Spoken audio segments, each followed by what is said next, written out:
So, this is our third episode of the Growth Lab, which is WBDC's brand new advisory series where real entrepreneurs are bringing real challenges to a panel of expert advisors to provide honest strategy and actionable advice in real time. So, if this is your first time engaging with WBDC, this is just a little bit about us. WBDC's mission is to support and accelerate business development and growth, targeting women and serving all business owners to strengthen their participation in and impact on the economy. Our organization offers a variety of services to business owners, including things like one-on-one advising, cohort programming, as well as business education opportunities. My name is Ashley, and I am the Associate Director of Entrepreneur Programs and Services here at WBDC, and I will also be your facilitator today. So, I would like to start us out by introducing our panel of expert advisors.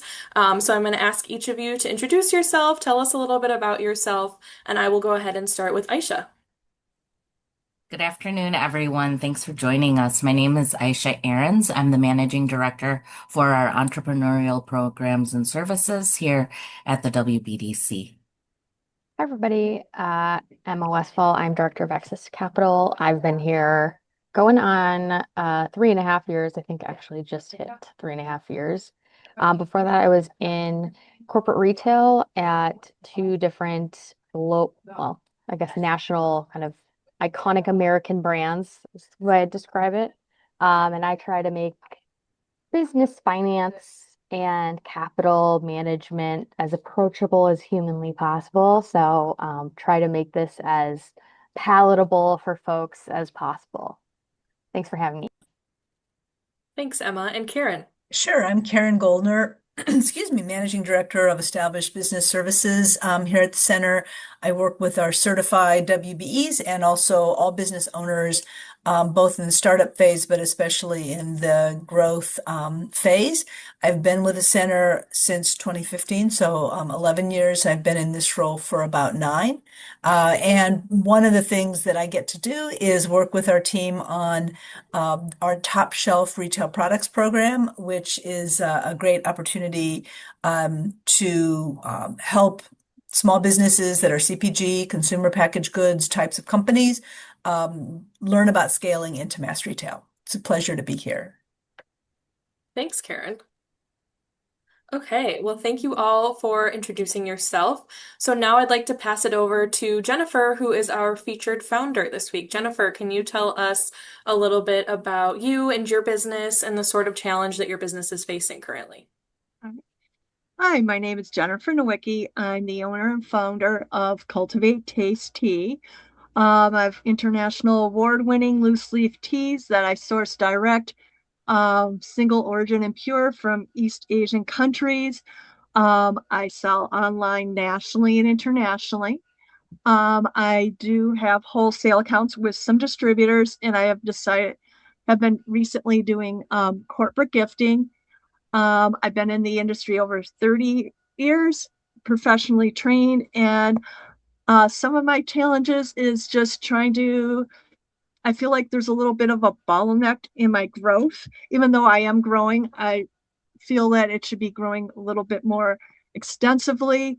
Cultivate Taste Tea is about 2.5 years old. I did have another company that was kind of Cultivate Taste itself.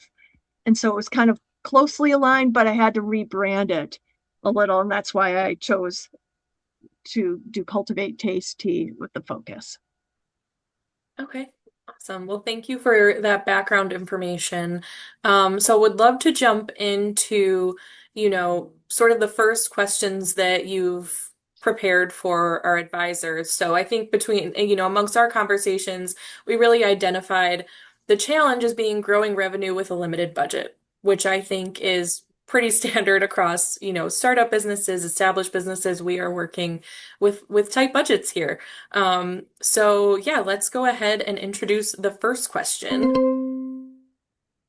All right. So how do I know if my business is truly ready to scale? And now, so now for this section, for the advisors who are newer here, you can obviously ask any follow-up questions you need to of Jennifer. Feel free to come off mute. You don't need permission if you have something pressing to say. But I will go ahead and start with Emma. Okay. Well, thank you so much. As I said, I have background in retail, not food specifically, but my questions kind of are around initially like, well, what has your traction been so far? You said you started 2.5 years ago. So my follow-up questions are always around what have your sales been like last year, year to date? What kind of growth trajectory are you currently on? So as much as you feel comfortable sharing, because I know this is recorded and everything, whatever you can share would be great. Well, it has grown. I would say the first year was kind of marginal that way, but I actually that at the beginning of that at the end of 2024, I very end I got some distributors. So and it has grown some, but it's still not as much. I mean, it's not, I'm trying to think of what the percentage would be. It's still very small for what it should be. I don't know how to, I don't want to go into my exact numbers. So Um, so I guess my general advice, if I'm kind of like thinking about, well, what does it mean to scale? I guess that's always a question that's relative to where you're starting. So if we're starting from a place where, and sorry if there's background noise, I don't know, it's lunchtime, so everybody's chatting. Um, but if you're starting from essentially zero or from a very limited space, growth could look like hitting $25,000 in sales in a year. It could be $50,000 in sales in a year. So I think the question is, I always look to what are the channels that you're in? And number one, do your channels and sales that exist currently demonstrate product market fit that somebody, a bigger fish, such as a retailer that uses a distributor, would be attracted by? So I guess that would be my other follow-up question is there traction with your own organic customers, as in customers that are coming directly to, what is it, your own website that you sell it through? Is that I do it through Etsy too. Etsy? And Okay. I'm piggybacking on the fact that I have over 1,100 reviews and I have a 4.9 out of 5.0. So I want to piggyback on that. So, you know what I Right. mean? Okay, so there's definitely some, those are some elements that you could show as not only what your sales have been, but also the engagement. I think that shows engagement, that shows sales. So the question then is, how do you channel that into getting retailers interested in saying, hey, this is aligned with the market that you're already reaching, or a complementary market that you could reach, and here's a product and we're all set up to ship. So I don't know if that's, I want to see what other people say. Yeah, I'm going to jump in. I agree with Emma's questions and direction.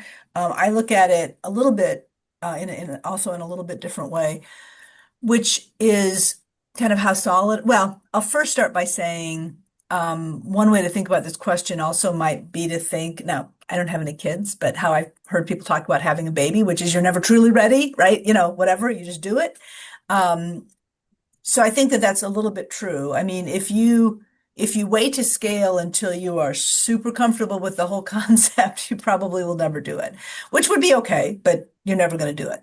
But having said that, I think you want to make sure that you've got some solidity, some solidness. Solidness is a better word, in your balance sheet. So most entrepreneurs look straight to the income statement, like what are my profits and what are my expenses and what is my, profitability and all of that, right? Those are very important things to look at.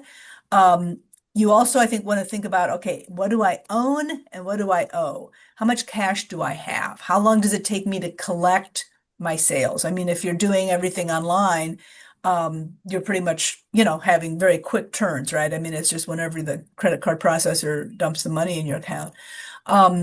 So that's getting your inventory moving is good, but how much cash do you have relative to what you're going to need to be able to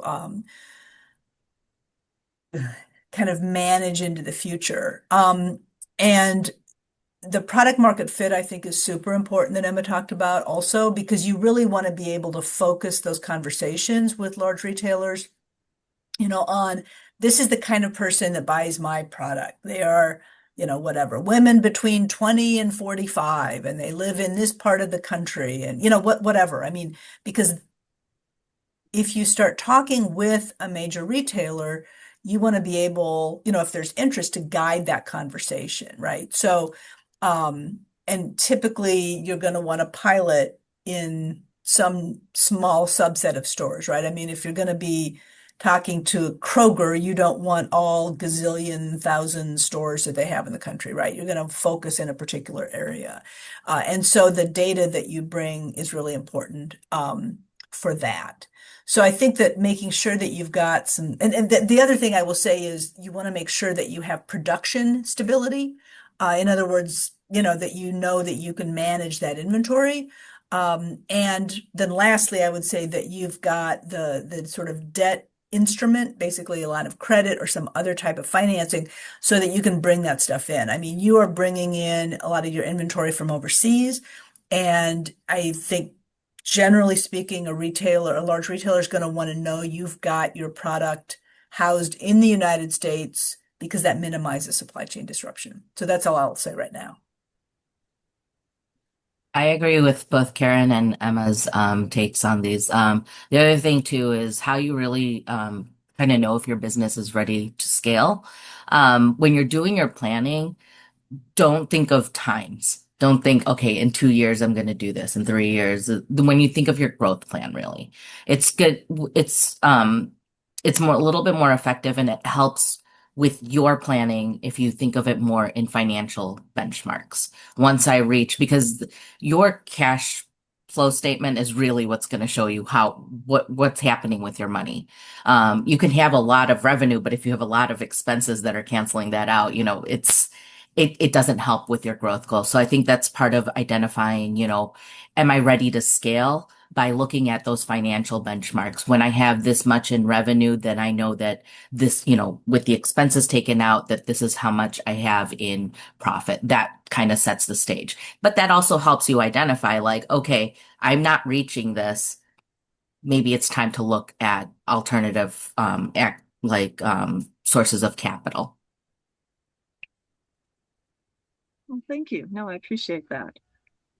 So, yeah, and I do have technically, like, I think I'm in their specialty, or I'm in unified, but I'm not in their small section type of thing.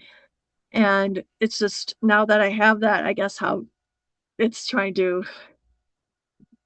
get the customers, I guess. So, Yeah, Marissa put an interesting comment in the chat, and I think, she's on to something. I mean, I think you want to have a conversation with the distributor about what's going on. Or if there are things, I would say that most retailers are going to expect that you're going to do sampling. They're going to expect that you're going to give them basically free product that they can use to discount or whatever. I mean, the number of things that distributors and or retailers expect from their manufacturers is somewhat staggering in a way, right? I mean, it's a lot. So you want to make sure that you know what those things are. Come back to your positive reviews, come back to your social media following, because those things can be very helpful. The other thing I was going to just jump in, and we can, I'm sorry, I sort of lost what the next questions are, but have you looked at Faire, Faire, which is an online marketplace? Jennifer, it looks like Jennifer's familiar, just for others. It's an online marketplace, kind of focused on sort of the small gift type shops, or small shops like, whatever, Karen's gift shop in, name the cute little burg might buy product from it. So it's a nice way to manage some growth, because you're talking to smaller vendors or smaller retailers, but you at least get to start dealing with retailers directly, which can be helpful. yeah, and I have done that, and I am on there. I don't get that many wholesale accounts from there. It's spurty, so. Okay. We can, are we ready to move on to the next question, Jennifer, or any other reflections? No, I appreciate the information I've gotten so far. Yes. Okay, great. All right, let's move on to question two. All right. What are the most realistic capital options for a business at my stage? So I'll kick it off. Um, well, again, this goes back. This is again conversation I am gonna very, very much tailor to being public and recorded. So, typically, what I'm going to ask is, you know, in those years, do you have any? Have you filed business tax returns? That's a huge one. So, a Yes. lot of lenders will not do that. Do offer anything if you don't have business tax returns. Um, you know, is your personal stuff separate from your business stuff, right? Are we not commingling, what we call commingling funds? So we're not using our business credit card to buy the household groceries and vice versa. Um, the other ideals would be like kind of going back to something I didn't touch on, but kind of thought about with the first question is your personal life aligned to what your business needs are? Because this is a situation where a lot of business owners don't typically understand that you do have to personally guarantee a lot of business lending. So even if the business doesn't pan out or doesn't have the returns that you projected, you are still on the hook for that capital. So very important to consider as well. The other things are, what's my credit score look like? What does my credit history look like? Do I need a product that's going to be credit agnostic, meaning that it doesn't have a minimum credit score? And even if that's the case, like, so maybe I don't have a great credit score, so I want to use a product that doesn't have a minimum score. Do I have recent derogatory things on my credit report is the next question you have to ask yourself, because that puts you in a different bucket of people. So there's a lot of, and again, Jennifer, please feel free to not answer any of these, but those are some of the things I would look for. And then, of course, my question is always, how much do you need and what do you need it for? Have you actually determined when you've done, as Aisha was talking about, you've projected out your forecast, your revenue, your expenses, and you found that there's a gap. Let's say you're preparing to deliver or preparing to onboard a retailer or a distributor, right? And you're like, okay, I'm identifying that there's a gap between the cash I have, the revenue coming in, and I'm going to need some sort of capital to plug that hole for some period of time, right? How much is that, and what exactly are you using it for? Those are important questions to ask yourself as well. So, with all of that, I mean, I typically, if you've never gotten capital for the business, I typically suggest that number one, you get some sort of business credit card. Don't go crazy with it. Just have it as a vehicle for keeping your finances separate. And then secondly would be something like an Alex for Community Business, where their micro loan fund is really kind of top notch. So doesn't require any collateral. So if you don't have to put up your car or your house or anything. And it can grow with you over time. So for people who are super new, business is super new, don't have a ton of revenue, could be a good option. That is the quickest I have ever done a really fast rundown on something I spend actually an hour talking about. So I'm going to stop talking. I want to just throw in another couple of ideas as well. Kiva, Kiva, is an online lender, micro lender. In my opinion, it's a great way to borrow 10 to 15,000. I think they'll go a little higher than that. I don't think it works as well after that, but there's no interest. There's no um, like official credit score type of thing. And it's relatively simple to do. It does require that you have a personal network of, I don't know, 20, 25 people who lend you $25 each. Ah, good. Emma just put that in the chat. Thanks. So that's another option. It is available actually internationally if you're within the north or the, I guess, northern Illinois area. You can work with us directly on that, but anybody on earth literally can go to kiva.org and look and see more about that.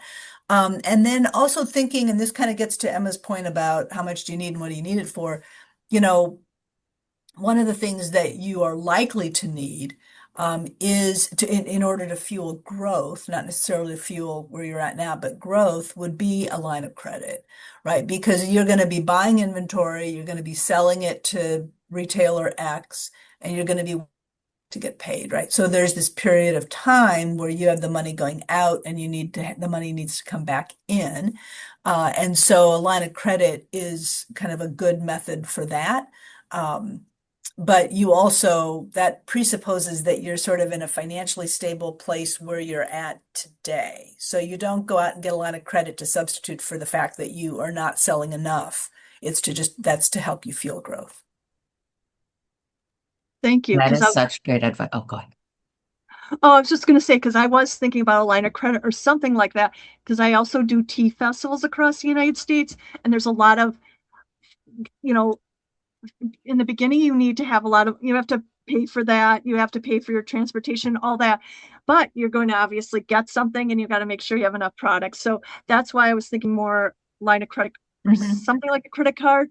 I also was wondering because anytime I've seen anything for a business for line of credit, it's like $10,000. And you know what I mean? Is there some method or way of doing it where it can be less than that? I mean, not that Well, you get approved for a certain amount, but you only yes, draw what you need to draw. yes. Right. Yeah. So if you get approved for a $10,000 and you really only need 2,000, then that's what you pull and you pay it back and you pull more and you pay it back and you keep going like that. I do also want to say one thing, and this kind of gets to I think Aisha's point, which just cannot be overestimated or overstated, the importance of making sure that you've got good projections on the income statement side. Almost all problems in small businesses feel like cash flow problems, right? I don't have any money, right? I mean, and that problem may be a cash flow problem, it may be a profitability problem. And so it's super important to make sure you're understanding the difference. Because if you treat a profitability problem like a cash flow problem, all you do is probably make it worse because you're just going to end up borrowing money on a line of credit that you end up not being able to repay. So you want to make sure that every unit you're selling is profitable, that you understand where your break even is to cover your operating expenses, and then kind of proceed accordingly. Something I forgot to add in my introduction. I worked for traditional banks for 17 years, working with small business owners. So um, the line of credit is an excellent tool, and definitely where you are right now, with the business being 2.5 years old, start with that business credit card because that's going to help you, at least cover the capital needs that you need right now. Like anything less than $10,000, some banks don't typically do, just because at that point they'll just refer you to a business credit card. With the line of credit, I love the line of credit, but I will give you some tips. With the line of credit, that should be part of your growth plan. And people who get the line of credits, the most success are the people who don't necessarily need it right then and now. It shows that they are stable, that shows that they're making profits. Get it when you don't need it, because then you can integrate it as part of your growth plan. Like, okay, I want to get to this next stage. I want to scale even further. I need this cash infusion. You'll have it there. And Karen is absolutely right. You only pay for the portion that you use. It's almost like a credit card, but it's a line without a card.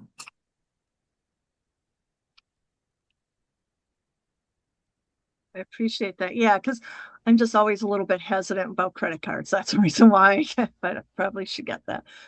I mean, use the credit card, I think as Emma said, pay it off every month. Just use it as a Right. convenience. And that also helps you build your business credit and your relationship with the bank, right? They see that you're paid as agreed. And the other thing about, I guess that I would reinforce with what Aisha just said on a line of credit, you're better off to get a small line of credit, use a smidge of it just so that it's active, right? You don't want the bank to close it because you haven't touched it in a year. But then you have it. And then as you're doing your projections for scaling, you'll see, okay, right now I kind of need to sort of manage, 60-day terms on $3,000, whatever. But if I get into retailer X, I'm going to need, $20,000 and I'm going to need to be able to carry that for 90 days, whatever it is. Well, before you get into that, that's when you execute or that's when you talk with your banker and you say, here's my projections. This is what's going on with retailer X. Can we increase my line from 10,000 to 30,000 or whatever the number would be? And, the joke slash not really funny, not really a joke is that a bank will only lend you money when you don't need it. And that is true because if it gets to the point where you're really needing it, it's like, oh my God, I've got these bills due Friday and today is Wednesday. What do I do? That really kind of demonstrates that you're not able to run the business effectively in the eyes of the banker. So, yeah, just getting something set up that then you could increase in the future. And maybe you have to pay a little fee for it, but you know what? That's an investment in your business. Yeah, because most tea festivals, like I'm going to be doing one in Seattle, but that's not going to be till end of September. But I basically have found the way of doing it. And that was probably a month or two ago. You know what I mean? Because a lot of these tea festivals, they're like 6 months out and you're gotta, I mean, at least for transportation and, where you physically are now, obviously fees for the thing. I don't want to be looking for a place to stay or airline at the last second. And within this is all about balance, but don't be afraid. I mean, don't tie up every single penny of your capital, because you're afraid of a loan, you're afraid of a credit card, you're afraid of getting a line of credit. Um, even with interest rates as they are with banks, that's still a lower cost of capital than even using your own money. People think of their own money as being free, and it is a balance. I mean, I'm not saying go out and borrow $1 million, right? Nobody is saying that, but we're back to your projections. What does it look like you're going to sell? What does it look like your profitability is going to be?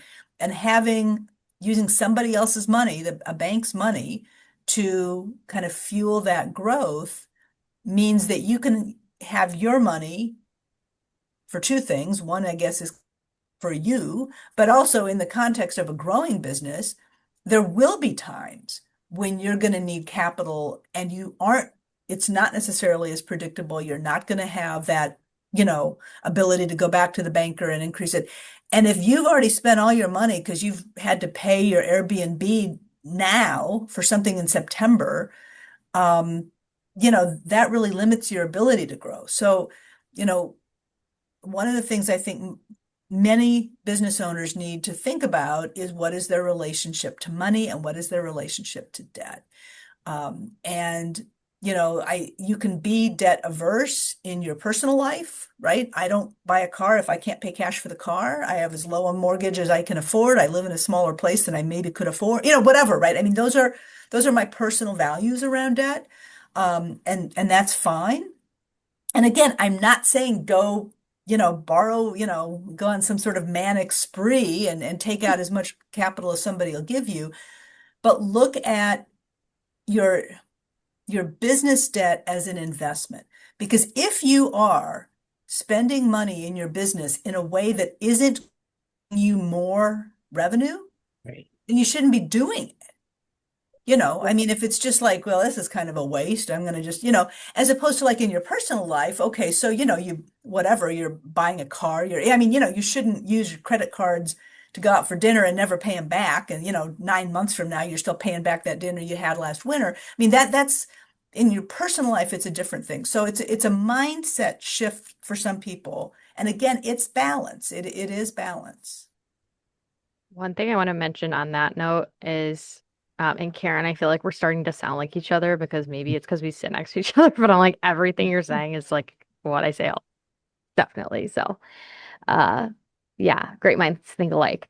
But I mean, my question travel is extremely expensive, and my question would be, this is not totally real. I mean, it's kind of related. It all goes back to sales, right? So I care a lot about sales, but I also care about profitability, and the question would be, is it worth the investment to go across the country for a festival, right? If there's opportunity closer to home to penetrate the market. So I guess that would be you're shaking your head no. So I'm just curious how penetrated your existing market is versus all of these different areas and like what the return on investment is for going to like a show like that or going to a something like that. I'm making so much more on going other places. They get what I'm doing. I guess that's the thing is I learn very quickly because when I have my others, um, I've spent 12 years in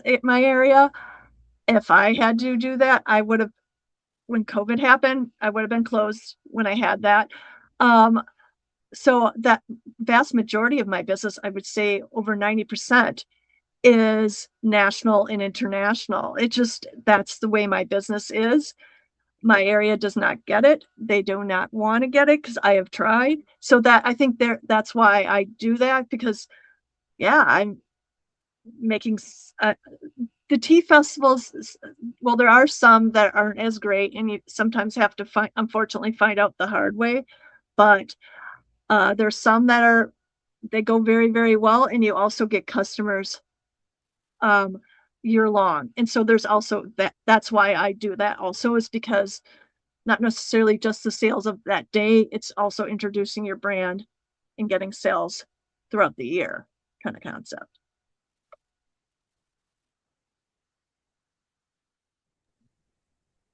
So, Okay. Can Any I other follow-up ask, question? Oh, go ahead, Aisha. how much do you put aside for marketing? um, Like, do you have a large marketing budget, especially since you're saying that it's not like your business isn't local, it's more national, international. Um, um, it's on the smaller side. I think it's trying to budget some of that, I guess, for me.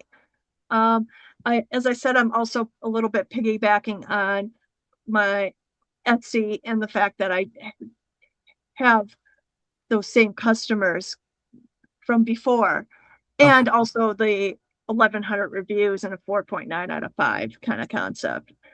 So I do have a very limited marketing, and I would love to expand that area also because I know that can help. But I appreciate, yeah.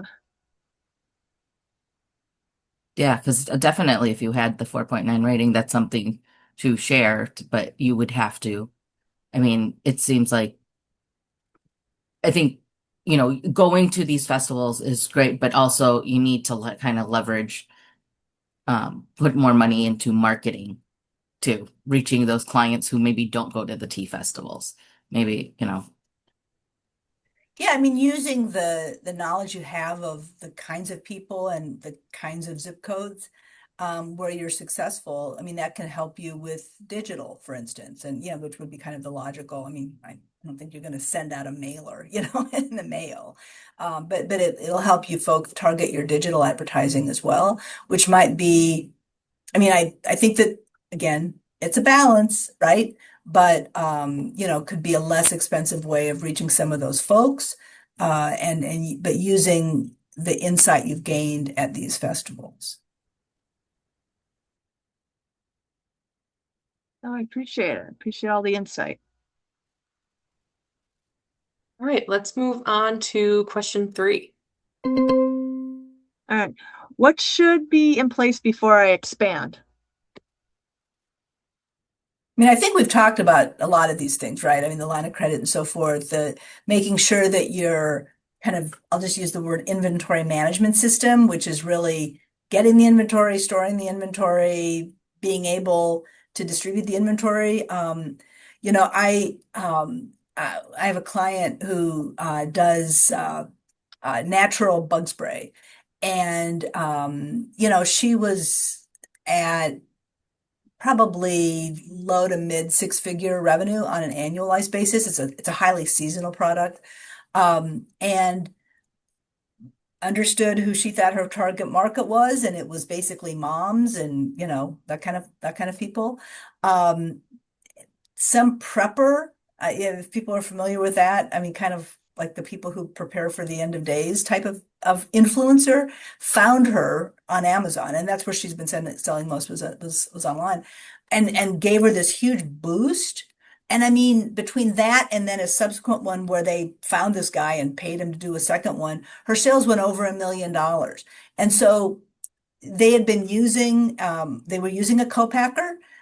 They burned through all that inventory, but luckily, her original manufacturing plan had been they were making it themselves. And so she found a commercially zoned garage in her area and went out and she was having people work 12 hours a day, including herself packing all this stuff. So you want to kind of have a plan B because the best thing that can happen is you grow. The second best thing, or but the worst thing that can happen is you're growing too much, right? And so you can't deliver on those, you can't fulfill. I will say, if you hit that kind of a situation where it's like, oh my God, this has been amazing and I've sold out, you just need to be in connection with your customers. Most people, I don't mean a retailer. I mean, Sally, the tea aficionado in the Pacific Northwest. Those folks will most likely be pretty patient with you if you communicate with them. Wow, this really, sold out and we're getting more and we appreciate, as a small business, we appreciate your patience with us, that kind of thing. But you want to make sure you've got a plan for that. So I guess that's something that you'd have in place would be just kind of what's the plan for amazing success? No, I appreciate the information. Thank you. I would kind of say that, what needs to be in place is very much contingent upon what channels you want to grow in. So, um, if you're, I would have very different advice for somebody who wants to grow in person at festivals, direct to consumer, and through an Etsy channel than I would have for someone who is good with how that has grown and really wants to try to tackle those distributors, getting into retailers, doing mass retail. So I would probably put those, I guess, if I had two general buckets into pretty different lanes. And I would probably have different requirements for each of those. So if you were trying to get into mass retail, it would be honing that pitch deck. It would be clarifying exactly what the value proposition you're offering that specific merchant in that specific retailer. It would be, as Karen said, ironing out the operations of it, right? Because if you have a retailer you're talking to, you get one chance with that buyer until they eventually move on. Maybe it's 2 years, maybe it's 20 years, to another role, right? So like there's that's a different level of, I think, preparation than if you are like, I want to get to more tea shows or I want to um whatever it is on that side of things. So I guess that's my super high level advice on that. I appreciate it. And I think that totally works, like identifying those different distribution, like your revenue streams. Because that's going to help you when you're getting ready to expand. You kind of have to have that marketing strategy ready too. It's not you're expanding and then now what do I do? Like you have to have that marketing strategy ready to address each of those revenue streams you have. So, is it direct to customer? Maybe one of my revenue streams might be, partnering up with another local business to, sell our product together. Like you think of like corporate gift baskets, things like that. Maybe you want to see your product there too. So that could be something that you could look at, spas. There's so much potential. There's so many different revenue streams, but really it's what's your vision for growth? What streams do you see? And how do you market? You have to come up with a marketing strategy to address those because I think Karen mentioned earlier, who's your client? Who is your client at the end of the day? We like to think everybody is our client, but it's really not. You have the outliers, but you have a client that your product really speaks to. No, I appreciate that. I know what my clientele is. So that part, at least I have down pretty good. I mean, obviously it refines a little, but I think I have at least a good gist of that, if that makes sense. Good. Other areas, maybe not. Okay, well, let's move on to our final question. All right. What traits help entrepreneurs succeed in long term?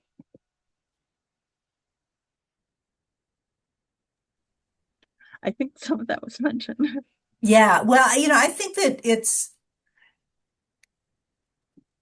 persistence, I mean that's, and just kind of a commitment, right? I mean, it's just, this is hard stuff and it takes, the overnight successes take 20 years to get there, so that's part of it. I also think that successful entrepreneurs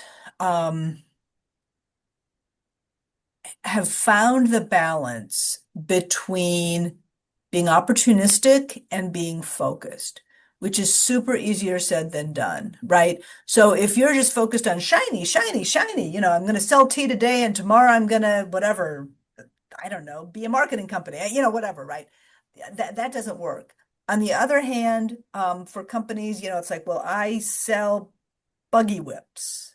This is what I've always done. This is what I'm going to keep doing. Well, if you can't figure out how to pivot away from that, then that's going to be unsuccessful.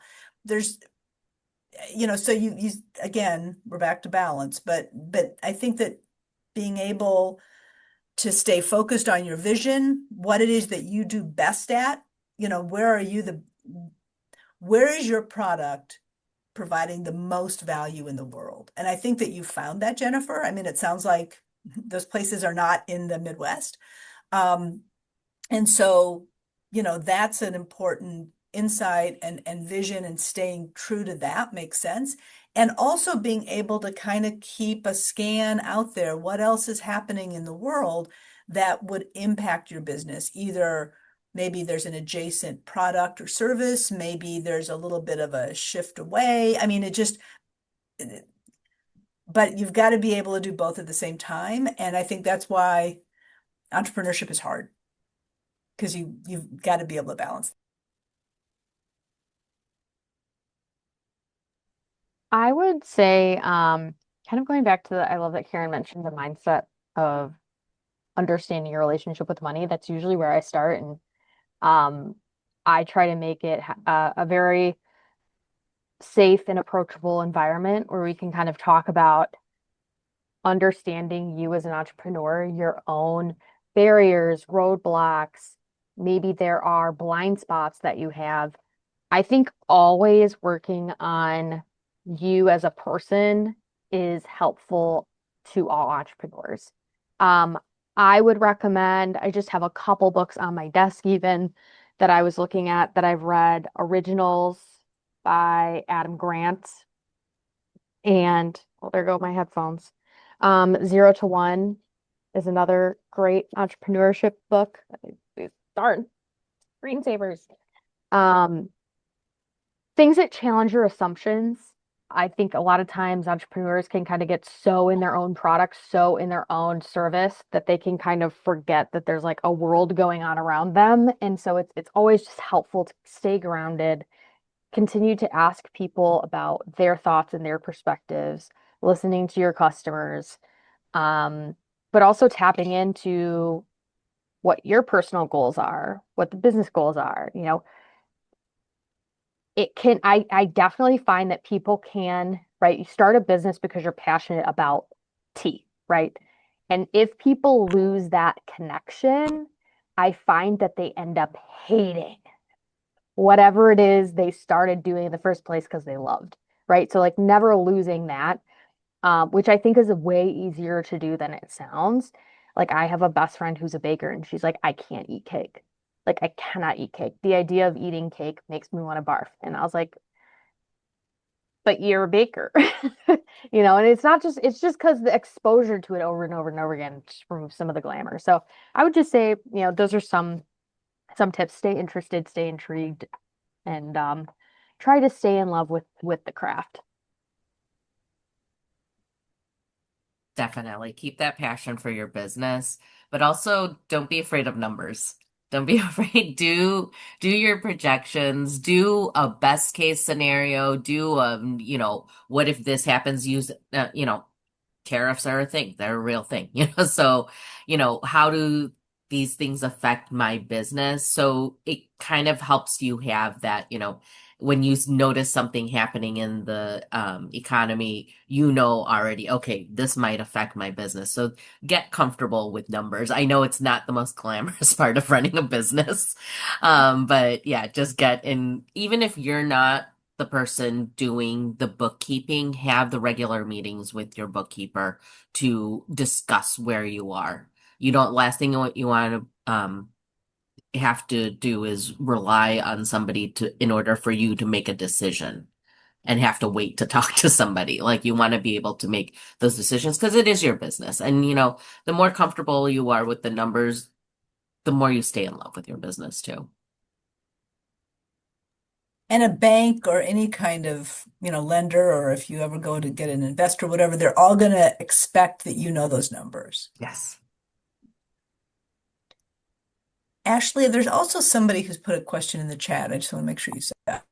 Yes. So if folks have questions, feel free to put them in the chat and then we will try to respond to them that way because we don't have Q&A time built in and I want to make sure that we get the rest of this in the next few minutes. So thank you all for sharing that. I feel like what I heard was, remembering your why, not being letting go of fear, and then Karen, what was yours was oh, totally slipped my mind, but I liked Just those staying, the three. balancing the And focus balance, and balance, the yes. Okay. opportunistic. Yeah. So staying balanced, remembering your why, and letting go of fear, I would agree, are huge traits of successful entrepreneurs, along to what I would add is the ability to pivot and not be afraid of new information and using that information to make changes in your business, which hopefully will happen after all the great advice you've heard today. So for our last little section, I would like to ask our advisors, and do this in whatever order feels right, but what is one move you would make tomorrow for your business if you were Jennifer? I I'm would going to say jump direct. in because I'm going to take what Ashley might say. So I'm going to say it first, which is to do projections, month by month projections over the next year. And so how much are you, and make it a cash flow projections, right? So not just your profitability, that's also important. But, so I'm spending money now on buying the table for the September event, whatever.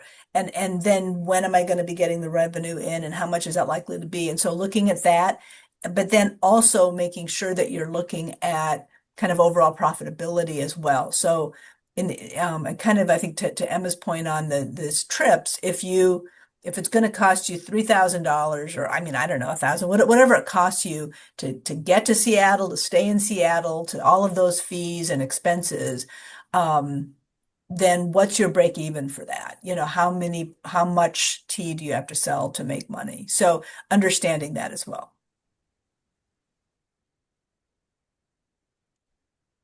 Oh, Emma, you're muted. There Yeah, you there we go. go. I would similar to Karen, I would actually probably be diving into, since there are sales history, I would probably be really taking a look at what are the most profitable pathways for getting your product out and like rank them and make sure that your decisions going forward should somehow, like, your strategy should somehow be informed by the data that you yourself with your specific clientele, your specific product have actually seen. So I would say make a data-driven decision for sure. Definitely do the projections, but as Emma said, that is excellent advice. Look at those distribution channels. Figure out what's the break even point for each one. If you go to a specific tea festival, how much did it cost you to get there? Like, what did you put in? How much marketing goes into it? And like, how much business do you get for the year on that? So that'll kind of help you decide to what's going to be profitable, where to put more effort towards, where do you need to put more marketing towards too. But do the projections. Do Yeah, I think that's all great advice. So thank you all for sharing what you would do tomorrow if you were Jennifer. So Jennifer, I would, before we wrap up here, any last minute thoughts, feelings, reflections on what you've heard today? Yeah, no, I would like to say that I always have been kind of hesitant on getting a credit card, but I probably should find out what to do with that. Um, I know that I have to be a little bit more comfortable with my numbers, so I think this has really helped me with that. I appreciate all the insight. I know that there's going to be blind spots. That's why I do like, getting this information because we're human. I'm not gonna have everything. So, and I Hmm. appreciate all the information, um, and areas to focus on and things I need to tackle in the next few days. Right. Well, there have been some suggestions in the chat as well, so I'm going to follow up with an email with some notes from our viewers at home, if you will. Um, so this session was also recorded, so it'll also be available if you ever want to go back and be like, "What did Karen say? That was really good advice." So that will be available as well. But Awesome.